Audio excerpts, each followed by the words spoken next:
The time it takes to sell this Rubik's Cube, I'm going to walk through the four primary components of an offer to buy your business. If you are seeking to sell your business, what you should be looking out for, what you should be solving for, how to get the best outcome. I'm Arthur Petropoulos, Managing Partner and President here at Hillview Partners. We're a middle market investment banking firm helping companies across all industries sell businesses, secure capital. Done over $1 billion of transaction over the last 10 years. We continue to grow and do more of exactly that. So, to start this, let's take the first element of selling a business, or the first consideration, that is going to be the price. So price is fairly straightforward in the sense of how much is someone going to be paying for your company. And the things to consider with price is how it's communicated. And so, is someone paying you a pure dollar amount, or are they simply going to pay you some sort of a multiple of EBITDA? And so, we've talked about that in other videos, but you can think of it as the pre-tax earnings power of your business. And so, they're either going to say, hey, we'll pay you X dollars for the business, or we're going to pay you a multiple, 6 times, 7 times, 8 times, you know, even more depending on the situation of your EBITDA or pre-tax earnings. Right. The second thing is the structure of the deal. So if someone puts on a letter of intent or an offer that we're going to give you X dollars or an X multiple of your earnings for the business, the next step is going to be, what does that look like? And that's usually going to fall into two primary buckets. The first of these is going to be the uh, cash at closing, or the closing consideration, depending how someone phrases it. And the second part of that is going to be, what's over time, which gets a little more complicated. So let's assume someone's going to buy your business and they say, okay, we want to offer you 50% at closing and 50% over time. Automatically not good. We want typically 70% or more at closing, if not even more than that. Again, going to be driven largely by the situations, but you want the vast majority. If the point is getting to the next season of life, if the point is monetizing your ownership of a business, then you want the majority of that consideration at closing. So let's say we get to that 70% plus of consideration at closing, and then you say, okay, how's the rest of this going to look? It's usually going to fall in one of three buckets. So the first of these buckets is usually a seller note. Now that's the simplest piece. They just say, hey, I'm going to pay you X dollars over time. So they say you're holding paper. You are basically allowing the person to pay for some segment of the business over time. And that's a common element. Second element that we like a lot less is an earnout. Now they say, okay, if the company does X, Y, and Z over the next couple of years, then we will pay more. Now the tricky thing is that if you're trying to exit the business, but they want your part of your payment for the business to be predicated on how much revenue or profit the business makes, you'd say, well, I'm not going to control the business. And the answer to that is you're correct. And that's why it's a problem. So in situations where there's some longer tapering, where ownership is going to stay involved, it can be a little bit more palatable. But even then, we really don't want to predicate an earnout on earnings. We want it to be based on revenue. Because think about it. If someone else buys your company, they can stuff in different expenses. They can look at things differently. They can tabulate it differently. It becomes more of a disputed thing. Whereas dollars in the door, revenue, is a lot more easily understood, a lot more tangible. So if one must tolerate an earnout, that's the form that we will tolerate it in terms of a revenue earnout. Again, we're trying to avoid that. I would say next is, and third kind of component of post-transaction consideration is equity rollover. Now that's going to be, you are selling, let's say 85% of your business today for cash, and then the remaining 15% of the business, you are going to take an ownership stake in the new business. Now, how much is that worth? How long is the string? It depends. What do you actually own? You're going to own 15% of your existing business and they're going to keep it just that way, or are they aggregating you into something bigger?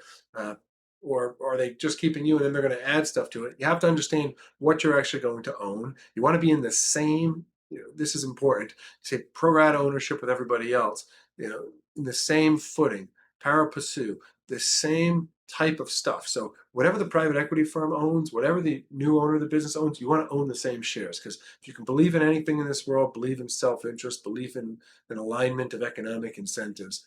And so you want to own the same stuff. You want to understand what you own. So that is the second element, the structure of a deal. So you have value, then you have structure. Next you're going to have, oh, messed it up. We'll fix that. Next is going to be transition. And so for transition, that is, what does life look like after closing? Not all deals are the same. Very few deals in the middle market is someone going to purely say to you, hey, you know what, just take the money, you can leave tomorrow, and then we'll take care of it from here. So when you think of, there it is, when you think of the transition, you say, what is my duties and responsibilities post transaction? And the first leader of that, or the leading indicator in your own mind, should be, what do you want it to be? If a seller says, I love selling, but I hate the administrative stuff, well, then if there's going to be some post transaction involvement, it'd be like, well, let me take care of some customer relationships for some period of time.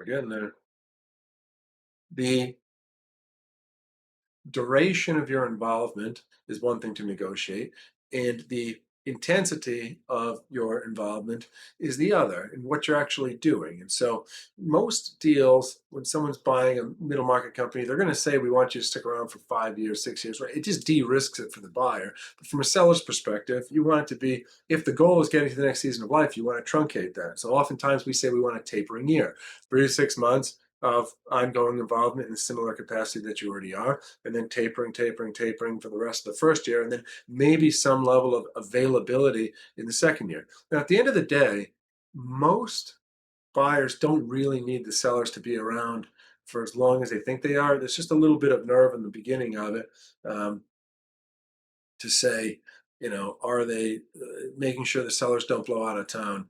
So it really is a giving enough comfort while not, subjecting the seller to just kind of this elongated, never-ending thing. If the goal was just to stay working, you would just keep owning the business. So it is a very important element of the deal.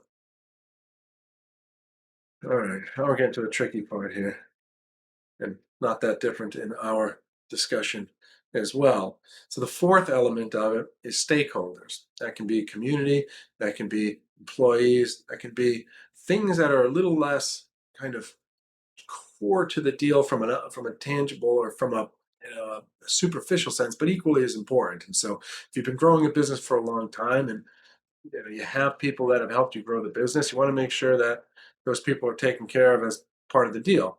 And you can't have certainty forever in that. So it's like selling a house. Like, at some point, someone can redecorate the family room, right? They can shuffle things around how they see fit. However, you do get a good indicator from the prospective acquirer of a business of how they're going to do it. If someone says to you during diligence, look, we have all these things, it's all redundant, we're going to fire everybody, well, you know what they're going to do. If someone says, we absolutely need everybody and we want to just keep growing with the team, well, then again, you know what they're going to do. But those conversations need to be had.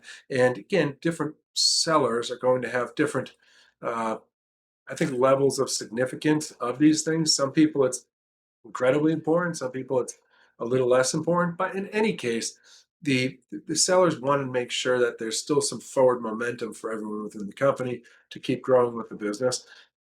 And honestly, the world of hiring and talent at this point is so tight that buyers really do want to maintain and retain the human capital element of a business, uh, in the vast majority of situations. So I would say, just make sure it's talked about. Make sure that people are actually, uh, you know what it's going to be. Don't leave anything for a surprise. Say, hey, what's your plan on operating the business? What are your plans for the people? And see what they say, and then see how much you can move it with any one party that you're speaking with, and see if you can live with the result there. And a lot of times it's going to line up with what you want already, but something to consider. So, to that effect,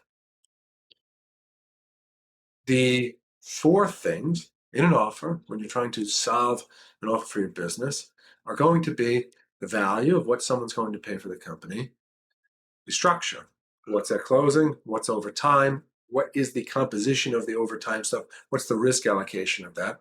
Third, the transition. How long is it going to take you to get to the next season of life? And whatever that is, if it's retiring, if it's starting a new business, if it's going into another business you already own, if it's staying with the current business, have it mapped out. And lastly, what happens to the employees? What happens to the stakeholders? What happens to everyone else that helps grow the business is going to continue forward with it.